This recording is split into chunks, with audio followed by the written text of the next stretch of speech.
Guys, anong maganda gawin dito? Anong maisa-suggest nyo na masarap na luto dito?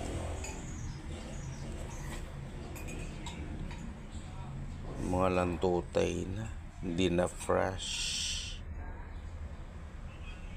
Gayon talaga pag mapalengke, ano? Di masarap.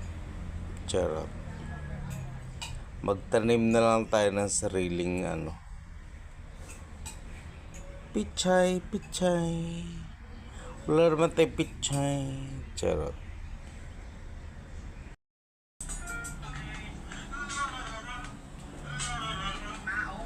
Alam mo naman, siya ikaw ang binibidyohan. Baka mo. Ayan, dahil nga Holy Week guys, ayan, gulay-gulay muna tayo. Ginataang sitaw sa Holy Week. Guys, yan ang nangyari sa kalabasa natin kanina, yung kakapus ko lang. Ayan. Adobong manok with kalabasa. Ngayon ba kayo nakakita niyan guys? Sharp.